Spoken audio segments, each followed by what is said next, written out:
your friend is sincere. This is why the Prophet Muhammad warned us about the influence of companionship. He said, a person is upon the religion of his close friend, so let one of you look at whom he befriends. Abu Dawood, Tirmidhi. This means the people closest to us shape our thoughts, our behavior, and even our akhirah. If you are not surrounded by righteous people, maybe that is Allah's mercy protecting you from harm that you cannot see right now.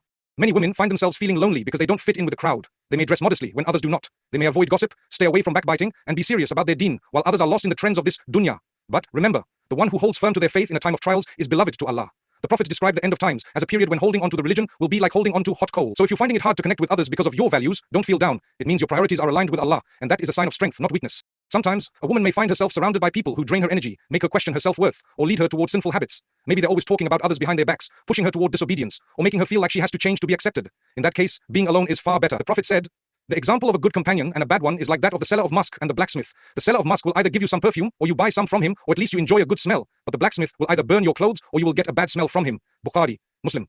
This shows that your surroundings matter. Your environment influences your soul, and if you are not finding righteous companions right now, staying alone and connected to Allah is the safer path. Quality over quantity. This is what Islam teaches when it comes to friendship. Even if you have just one sister in faith who reminds you of Allah, prays with you, shares knowledge, and advises you sincerely, that is a blessing greater than 100 so-called friends who distract you from your purpose. The companions of the Prophet used to value this kind of companionship deeply. They would love each other for the sake of Allah, not because of worldly interest. Their friendships were built on mutual support, love, and the goal of reaching Jannah together. So to the woman who has no friends, know this. Maybe you don't have the wrong company because Allah is preparing you for the right one. Perhaps your current isolation is a test to teach you patience, to help you grow stronger in your deen, and to make you realize that real companionship begins with yourself and your Lord.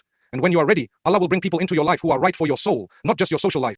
Until then, focus on being that righteous person yourself. Read the Quran, learn the Sierra, join gatherings of knowledge when you can, even if it's online, engage with content that increases your iman, and make dua, sincere dua bulo, that Allah grants you righteous companions. The Prophet said, dua is the weapon of the believer. Your loneliness today may be transformed by a single sincere supplication. So don't be ashamed of not having many friends. Be proud that you are protecting your soul from harmful influences. A woman who walks alone but remains upright is more honored in the sight of Allah than one who walks with many but forgets her values.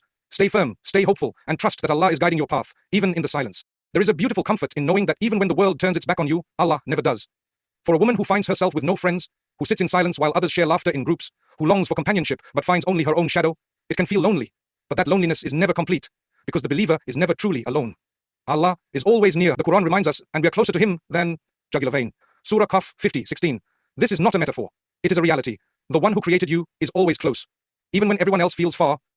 When people aren't there to listen, Allah is. When there's no one to text, no one to meet for coffee, no one to understand what you're going through, Allah still understands. He knows what's in your heart before you speak it. He sees the tears you wipe away quietly. He hears the dua you whisper under your breath. And He never gets tired of hearing from you. In fact, the more you speak to Him, the more He loves you. Unlike people who get annoyed or distracted, Allah welcomes every single one of your prayers, your questions.